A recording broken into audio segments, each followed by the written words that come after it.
Hello friends, welcome back to my channel. My name is Gabby and today I'm going to be starting a reading vlog reading Noelle Gallagher's favorite books. Why don't we start this video off with a popsicle joke, am I right? Where do cows go for entertainment? The movies! I have a very special guest for this video and that is Mike. If you're a fan of Noelle's channel, you will know that she is very well known for drinking Mike's hard lemonade during her videos. It's kind of her brand at this point, and telling cheesy dad popsicle jokes, which I love. God, wearing lipstick was not the best idea. This stuff actually slaps. Like, it's been so long since I've had Mike's hard lemonade.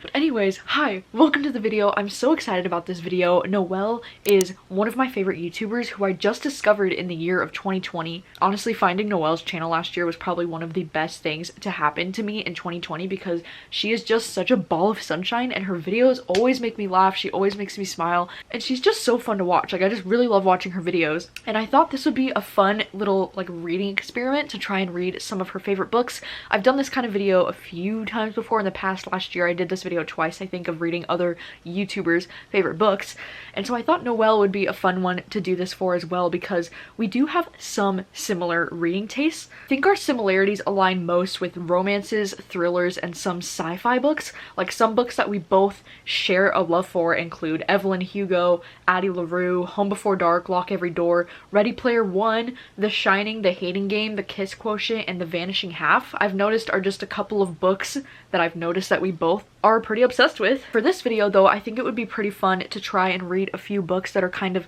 outside of my comfort zone that Noelle has really highly praised, just because I think it would be fun to try something a little different, something a little unexpected. I wanted to do this video not just to like try a couple different things that are slightly outside of my comfort zone, but also just to shout out Noelle and to kind of make you aware of her if you weren't already aware of her. I mean, this girl just hit 100K. This girl has been blowing up lately and it is so freaking deserved because she is so much fun to watch, and so I just wanted to make this video to like shout her out, have a good time, read some books. So what are the 4 books that I'm planning on reading for this video, you might ask? First one is going to be The Song of Achilles by Madeline Miller, and yes, this one is very outside of my comfort zone, but Noelle has mentioned this one a few times on her channel, and most recently she mentioned this one in her favorite books of 2020. This was a beautiful, beautiful book. It was so well done, and the author makes it so accessible. It's one of those books that feels like the pearl in the center of a clam. Pearls come out of clams, right? I think that's, yeah.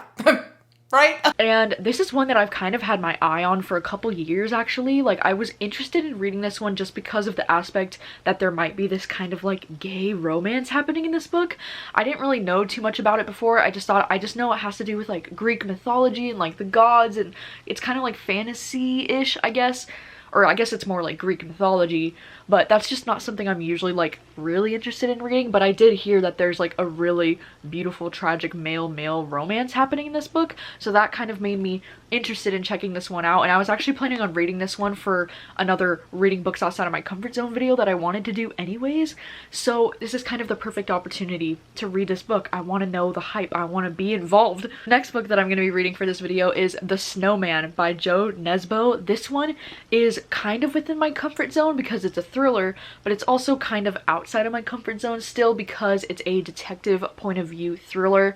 If you know me and you know my reading taste, you know that I usually don't enjoy thrillers that follow a detective point of view, just because I find them usually to be pretty like boring, and like I'd rather follow the families that are involved in the crimes than follow the detective who's like trying to solve the crimes, you know? But this book is so freaking hyped. I've been wanting to read Jo Nesbø for years, and I just saw this as the perfect opportunity to read The Snowman. She mentioned it in her Eating Candy While I Talk About Scary Books and Movies video, which is where I first heard her talk about it, and then she also mentioned it again in a reading recommendations video that was just spooky season books. Snowman. Excellent, excellent thriller, and like truly thrilling, where by the end, it was like the last 50 pages, my heart was racing because I had no idea what was going to happen. Yeah, very excited to read this one. And then the third book I'm going to be reading for this video is Writers and Lovers by Lily King. This one was another book that she mentioned in her Best Books of 2020 video. So much fun with this book. The cover is stunning. Just stunning. So good. And it's basically about this woman. She's like 30 and she's lost. This is one that I'm also pretty excited about because I feel like this one is the most in my comfort zone out of these other books, because this sounds like something I would have picked up on my own anyways, because it's kind of this like literary fiction, almost like contemporary fiction story about this girl that's going through some really hard things, and I'm pretty sure she gets involved in like a love triangle of some kind of sorts. I don't really know. I don't know too much about this, and I'm looking forward to reading it. And then the last fourth book that I'm planning on reading for this video is actually going to be a reread for me, because it's The Hating Game by Sally Thorne. If you didn't know, this is one of Noelle's favorite books of all time. She even has a freaking tattoo for this book. How freaking cool is that? And this was in her like top 2 favorite books of 2020. The Hating Game.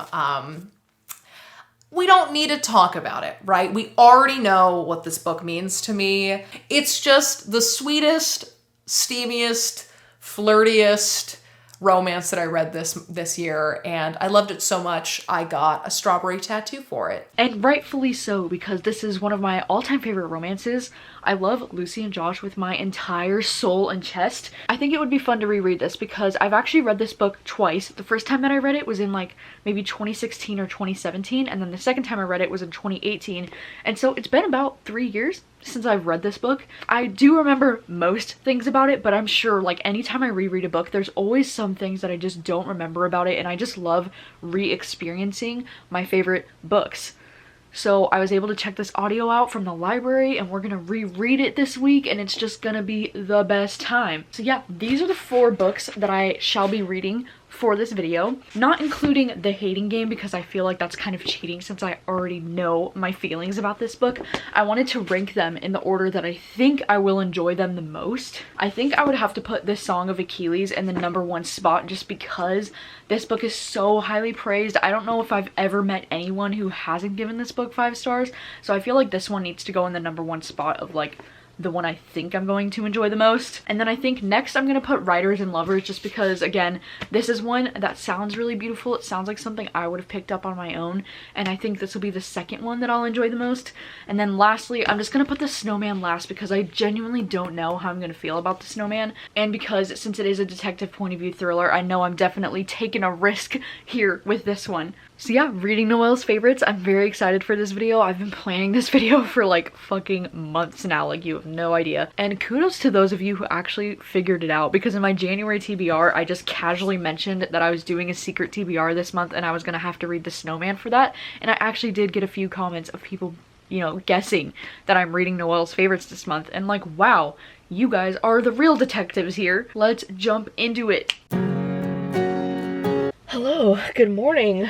I wanted to update that last night I got up to page 200 of The Snowman, and that puts me at exactly part 3 of this book. I don't know how I feel about this book yet. I feel like it's just okay for me so far, and there's definitely some things that I'm really enjoying about it, and there's some things that I'm not really enjoying about it. One thing that is nice is I was actually able to get a hold of the audiobook for this one from my library, so thank God for that, because I've just been listening to the audiobook while reading this, and it's been helping me push through some of the like slower parts of this book. I feel like this book is falling into those typical things that I don't usually like about when we follow like a detective point of view, just because for the most part I find detective point of views really boring for some reason. Like, I just want to know more about the actual crimes that are happening, and I don't want to feel like I'm trying to solve them with the detectives, if that makes sense. I do feel like this book too is like really overwritten with its detail. It kind of reminds me of almost like Stephen King in that way, where the writing is in such detail about every scene. Like, every time a character comes onto the scene, he has to describe like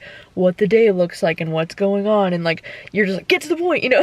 But something I do really like about this book is that it's like very winter vibes, and it's like, I just uploaded this morning, my winter book recommendations video went up this morning, and now I'm like, god damn it, because this one would have been perfect. It's very like, you know, winter vibes.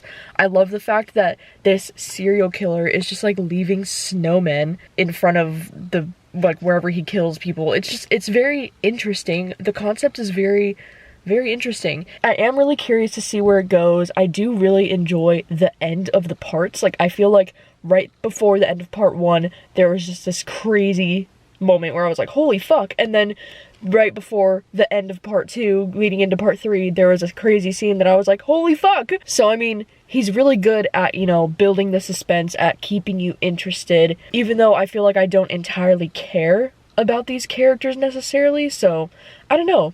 I am enjoying it more than I thought I would, though, just because usually with detective thrillers, I'm just like, God, don't care, whatever. And so I am enjoying it a little bit more because my intrigue is there. I'm definitely curious to see where this is going. And this is definitely more, like, violent and graphic than I thought it would be, but, like, in a good way. Like, I feel like this story needs that. I'm enjoying it. I'm going to listen to the audiobook on the way to work right now. What would you do? Katrina asked, scraping a whistle of air from her face. Not to be knocked out with cerebral cortex. Oh, no. Breathe in.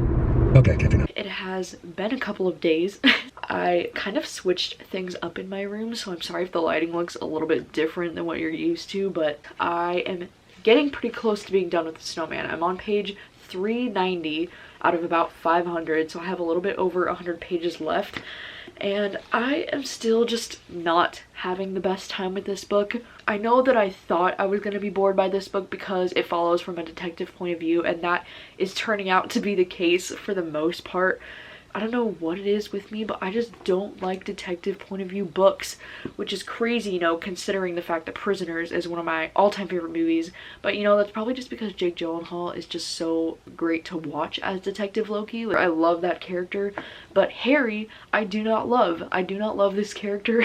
I'm just not a fan either of the way, like, this book is, like, very vulgar with its, like, sex and, like, body descriptions and, like, this dude Harry is always, like, sexualizing women. I just don't know. I just don't love it. But since I only have a little bit more than 100 pages left, I think I'm just gonna listen to the rest of it on audio tonight. I've heard that the ending is definitely worth it, at least from what other reviewers have said. But it just seems like it's such a shame that for most of this book, I've just felt it moving at like a snail's pace. It's taken me a few days to get through this. Like, that never happens to me for thrillers.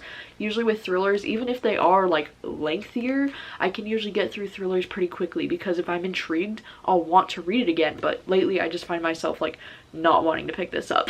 So that's why it's taken me a couple days to actually get through this. But hopefully I shall finish it tonight and I will let you know my final thoughts in the morning.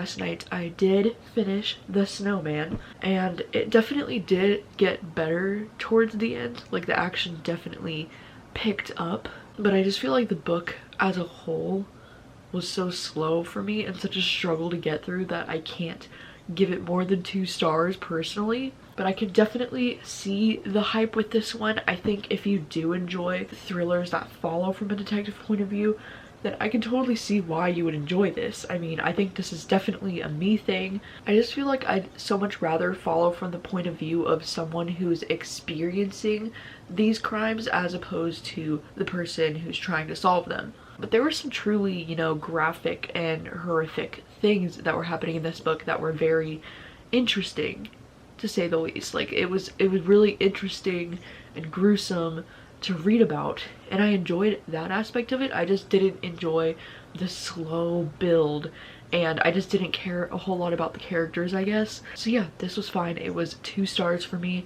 I am very excited though because I am finally going to be starting my reread of The Hating Game because I just feel like I need a pick-me-up after reading The Snowman, and I was able to download the audiobook from my library late last night, and so I'm gonna start listening to that this morning while I run around and do a few things because it's Sunday morning right now, but I'm gonna be going to Value Village to drop off like a whole bunch of books. I have like at least 5 bags of books to drop off. Look at all these. Oh my god. I've got all 4 of these and then 2 more in my trunk, so let's go.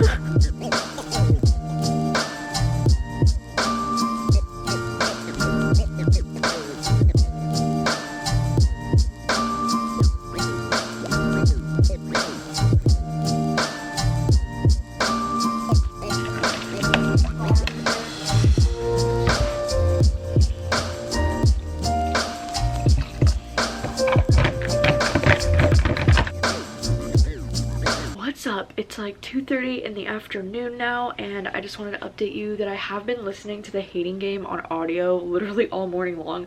I got 33% of the way through it on Libby, and I just checked. I'm on chapter 10, which puts me at 115 pages in, so like not too shabby. And rereading this book has been such a joy because I have read this book twice so far. This is my third time rereading it, and just honestly like jumping right back into this, it's just it's everything. I sometimes forget like the little details about what makes me really like fall in love with the book. That's why I think especially like rereading books is so much fun, because you kind of just forget about all the little things that you love about this book. And I especially love that this book is only told from Lucy's point of view. I feel like it would be, I don't know, I feel like it would definitely be different if it was also told from Josh's point of view. So I really like the decision to only tell this book from Lucy's point of view. And if you didn't know anything about what this book is even about, it's like one of my favorite hate to love romances of all time. I feel like I credit this book to really getting me into hate to love romance in the beginning.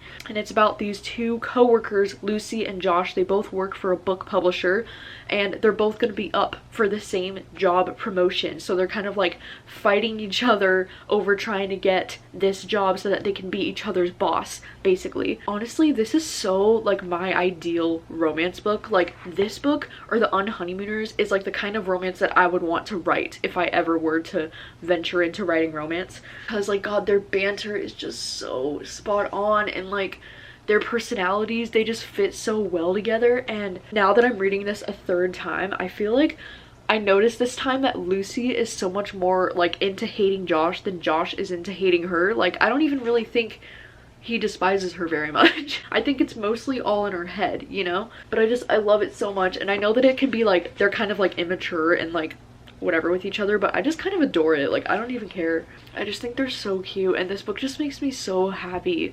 Like every time I'm reading this, I'm just like smiling the whole freaking time because they're just so cute. And I just passed the paintballing scene.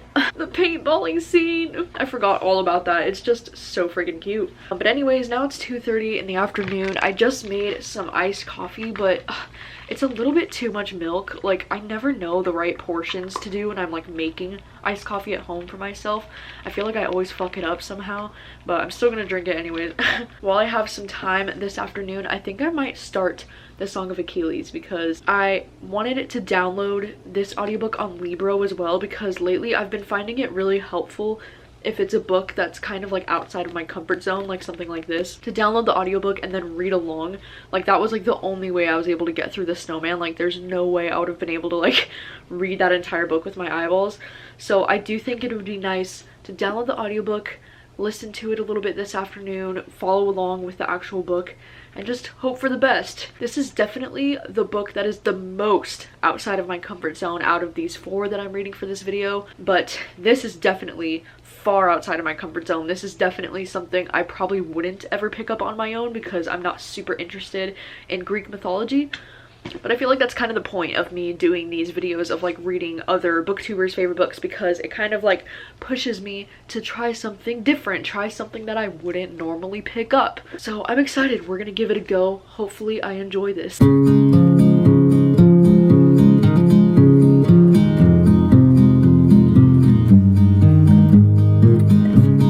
Chapter 1. My father was a king, and son of kings. He was a short man, he was Christmas well, and very broad, all shoulders.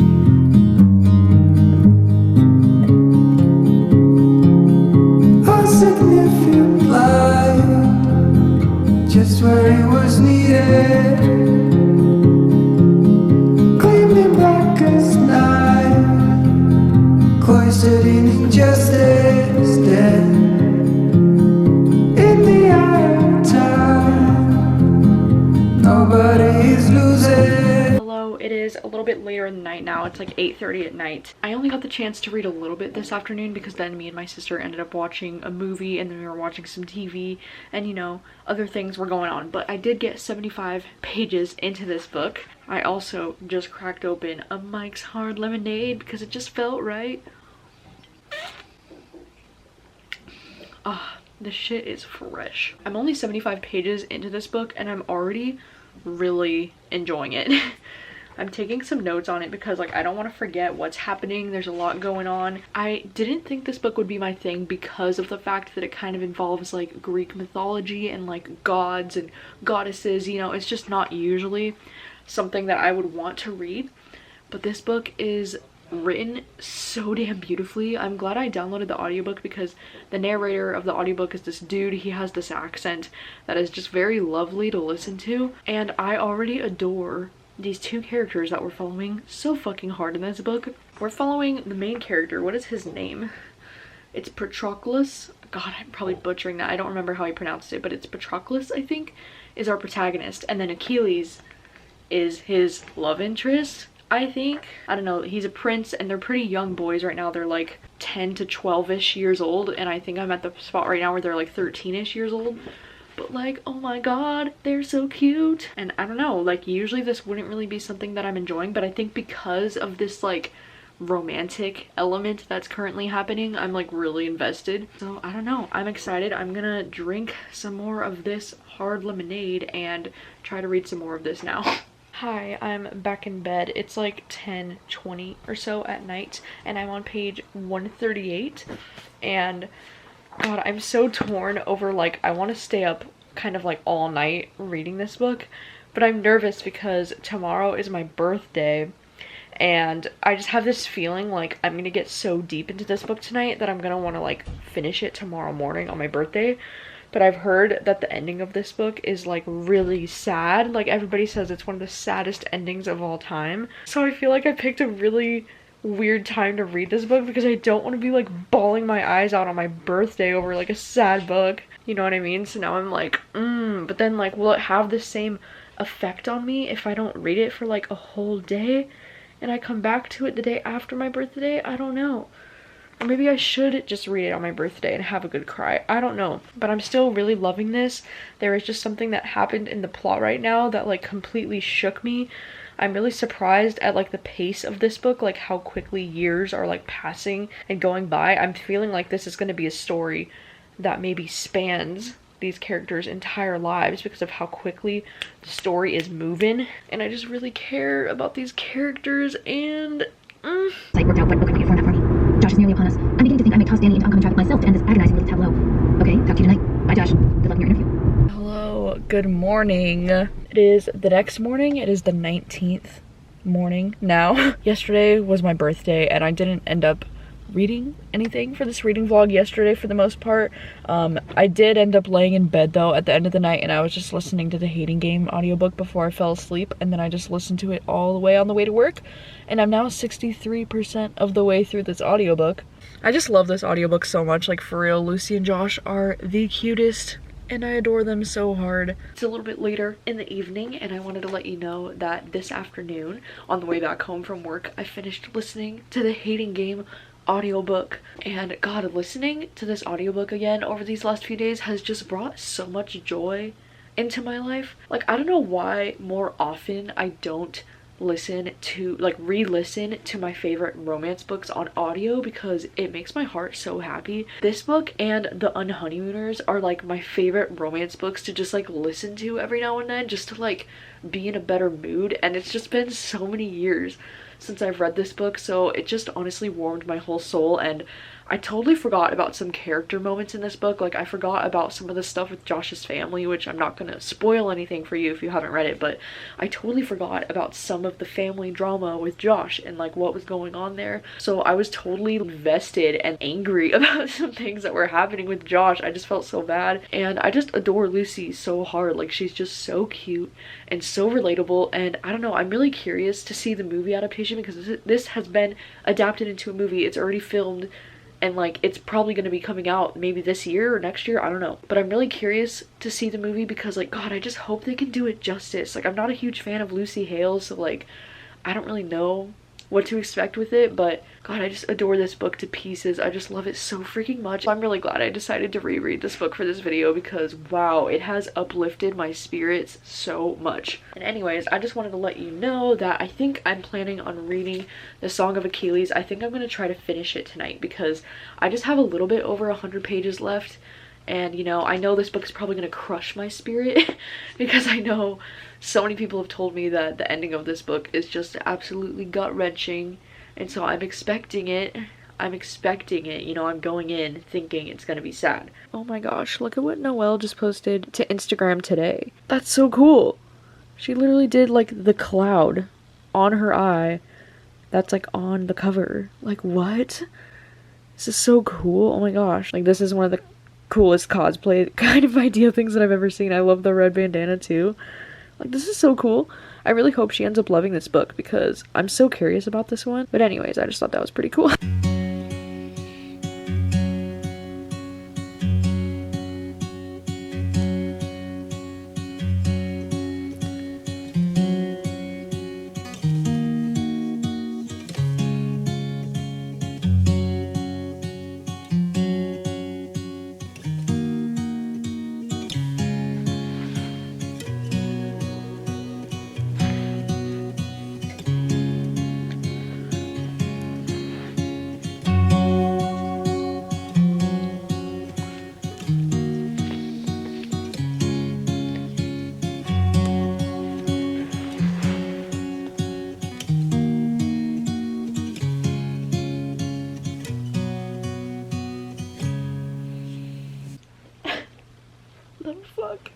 Right, it's like 12:30 in the morning. I just finished the Song of Achilles. It was beautiful. Like, it was really stunning, really beautiful. I don't know if I just have like a heart of stone right now, but I didn't cry at the ending like I was expecting to. I did get a little misty, not gonna lie, especially that very last little paragraph right there. Like, whoa, that really got to me. That was really beautiful. And I can definitely see why people love this. You know, I feel like this is one of those great, tragic, gay, beautiful love stories. Like, I can see why this is probably just like so iconic. I will say, like, the only things about this book that bothered me slightly is the fact that like the scenes with the war towards the end, like, they just kind of dragged out a little bit too long for my personal taste. Like, it was just kind of slow, and I think maybe that's just a me thing because I don't really like reading any books that kind of revolve around a war, or like I don't even like watching movies that are like war movies. Like, it's just like not my thing personally. So I just thought that those scenes could have been, you know, cut down a bit because I feel like it was like nearly 100 pages of them just like being in this war that I didn't really care about. So glad that I've read this because it really is like at its roots, this is a beautiful ass love story and I'm here for that. And I loved this main character so much. I keep butchering his name. It's Patroclus. I really, really adored his character. And I also really adored the girl. What was her name? Bryce's? Oh my god, I'm sorry. But yeah, I really enjoyed her character as well. She was just freaking sweet. And I don't know how I feel about the character's Achilles, to be honest. Like, there were some parts where I agreed with him, and then there were some parts where I was like, he seems like kind of an asshole right now. But at the end of the day, this was really stunning. I don't know if it was like a 5 out of 5 for me, but it was definitely a 4 out of 5 because I did have some like slight nitpicky issues with it, but besides that, I really enjoyed this, and I can just tell that this is a book that I'm going to be thinking about for a really long time. Tinky, Mr. Tinky. Hi, buddy. Alright, it is finally time to begin the last book for this video. It is Wednesday morning. My sister made me some iced coffee that is just fabulous. We got a new espresso machine, and it's just been life-changing so far. And now I'm going to jump into Writers and Lovers. This is the last book that I'm reading for this video, and I'm very, very excited. I just have high hopes. Like, after reading these last 3 books, I just have a feeling this one is the most, you know, in my comfort zone. This seems right in my ballpark, and I just looked through it too, and the text is actually pretty big. Like, I feel like I'll be able to get through this pretty quickly. So yeah, let's go. I'm excited.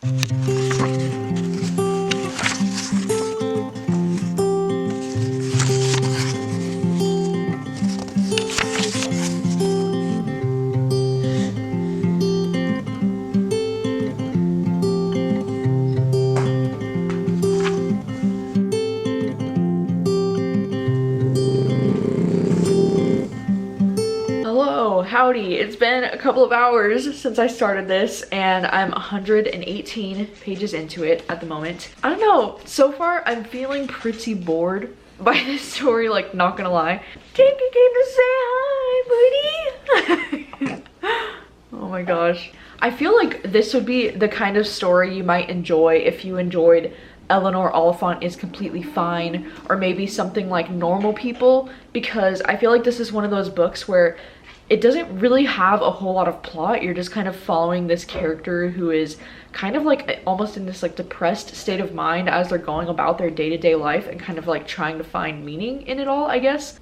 Something that I do really love about this book though is the fact that we're following this girl who's a writer. Like, I really love following books from the point of view of a writer. I love reading about writers because it always really like inspires me to want to write more, so I do love that aspect of it. I also kind of love how sad and like genuine and real her story is about like how her mom died. Like, I don't know, like reading about her grief, it's written in a way that's very real and very sad. And like, I did end up tabbing 2 different parts in the book that I thought were really beautifully written about grief and the things that she's experiencing. And I kind of like the discussion in this book about how she's, you know, 31 years old and she's still kind of trying to figure out what it is she wants to do, you know, like she's still this waitress. And I will say, I've never been a waitress personally, but I do work in a restaurant, and I've worked in restaurants for the past like 6 years of my life. So like, I definitely, oh my god, it's been more than 6 years. So I definitely understand a lot of where she's coming from, and I do think that this is a very realistic portrayal of what it's like to work in a restaurant and dealing with customers. And I will say though, because I work in a restaurant, I'm finding it to be a little bit boring. Just because it's like, I don't want to read about her taking people's orders, and it's just kind of slow and boring, and it just reminds me of my job like at work. So there was literally a section here where for like 2 or 3 pages she was taking the order of one table. Like, that's how much of a slow pace we're moving in this book. And I feel like there's just a lot of descriptive details about things that I just don't really care about. But I don't know, I will say I'm enjoying it more than like Normal People, because like Normal People and Eleanor Oliphant is completely fine are 2 books that I didn't really enjoy for the reasons that I said, you know. But I am enjoying this slightly more than that, just because it does follow a writer, so that's interesting. It takes place in the 90s, which I didn't realize until like nearly 100 pages in, because something happened and I was like, wait, that happened so long ago. And then I realized that this is all taking place in the 90s, so that was kind of unclear to me at the beginning of this, because I did just kind of jump in without really knowing too much about it. This story is kind of focused on her grief over her mother just dying like very recently. And it's like, yeah, like even when you're 31 and you lose your mom, like nobody's ever at the right age to lose your mom, you know, like it's always going to be hard no matter what. And how she's just kind of feeling like she's in this rut with her life, like she doesn't know what she's doing. And I don't know, it's like, it's sad, but it's like relatable. And I think that's why this book is getting a lot of praise, just because it's, you know, I can definitely feel those feelings. I can feel her grief through the page. Hi, hello, it is the next day and I'm at work. If you couldn't tell, I was gonna update last night, but I didn't actually end up reading anything more last night. I just kind of like, the night slipped away. But now I'm on break, so I'm gonna jump back into reading this book a little bit more.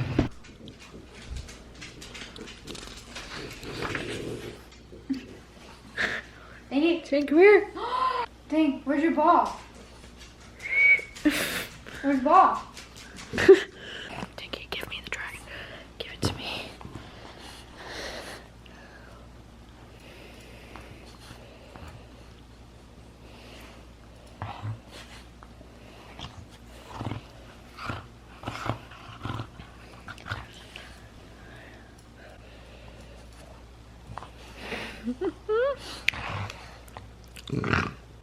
So I'm home from work. I read about like maybe 50 pages of this or 60 pages when I was on break this afternoon in the office, and now I've been reading since I got home. I'm on page 225, and all I have to say about it is that I'm enjoying it a little bit more than I was yesterday, but holy fuck is this book depressing. It's just making me kind of sad. And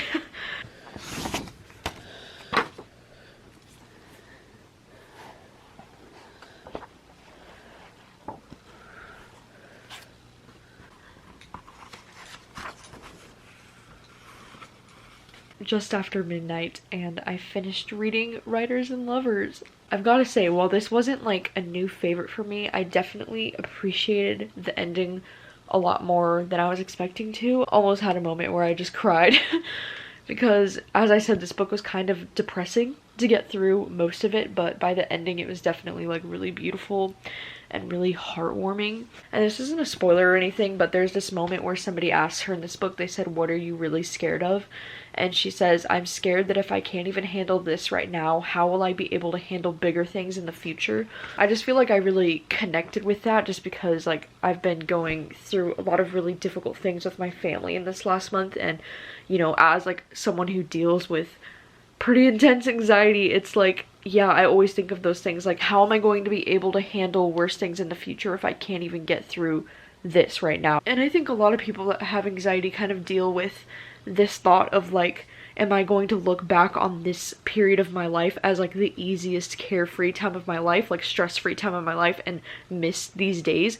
Or is this going to be the most stressful, crazy time of my life and then it's going to get better later on? Like, I just like the unknown with that is just really stressful and it causes anxiety. God, just the way in this book, you know, because this girl is dealing with the fact that her mom has recently very suddenly passed away. While I've never really dealt with anything like this, it just gutted me so much to read about like some of the things she was going through, because I can imagine this is exactly how I would feel even if I was 31 and my mom just like suddenly died. Because I love the way, this is on page 5, so this is like literally right in the beginning. She says, "I love these geese. They make my chest tight and full and help me believe that things will be alright again, that I will pass through this time as I have passed through other times, that the vast and threatening blank ahead of me is a mere specter, that life is lighter and more playful than I'm giving it credit for." But right on the heels of that feeling, that suspicion that is not yet lost, comes the urge to tell my mother, tell her that I am okay today, that I have felt something close to happiness, that I might still be capable of feeling happy.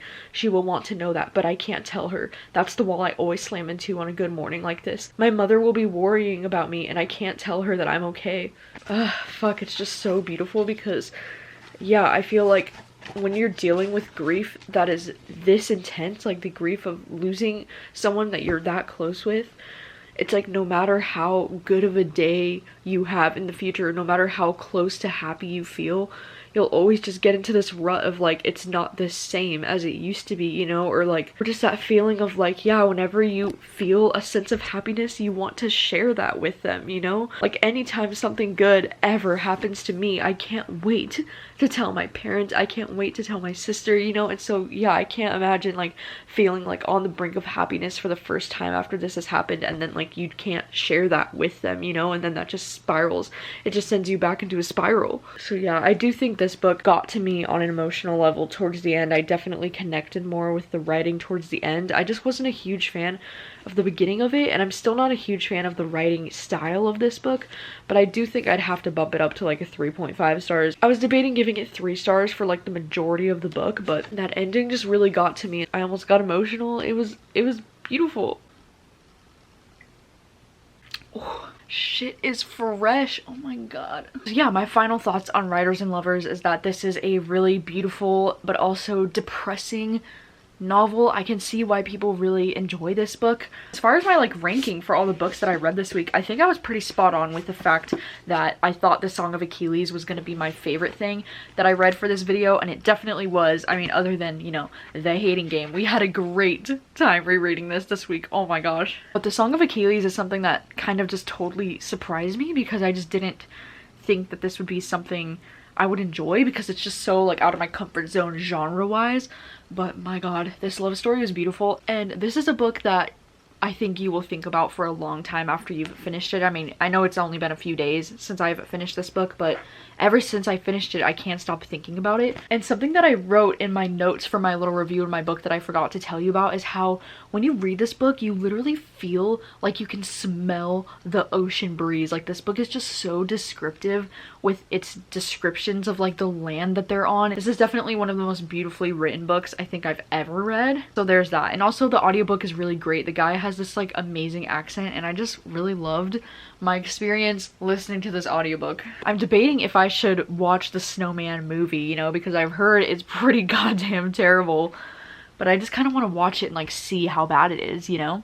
But anyways, that is a wrap on reading Noelle's favorites. It's been such a fun time. I think if we've learned anything from this little experiment, it's that I'm a picky bitch. Anyways, that is a wrap on this video. Thank you so much for watching, and of course, if you haven't subscribed to Noelle or if you haven't watched any of her videos, I will leave her channel link down below. Please go and watch one of her videos. I swear it will brighten your day. It will make you feel so much better. Thank you so much for watching as always, and I will see you very soon with a new video. Bye.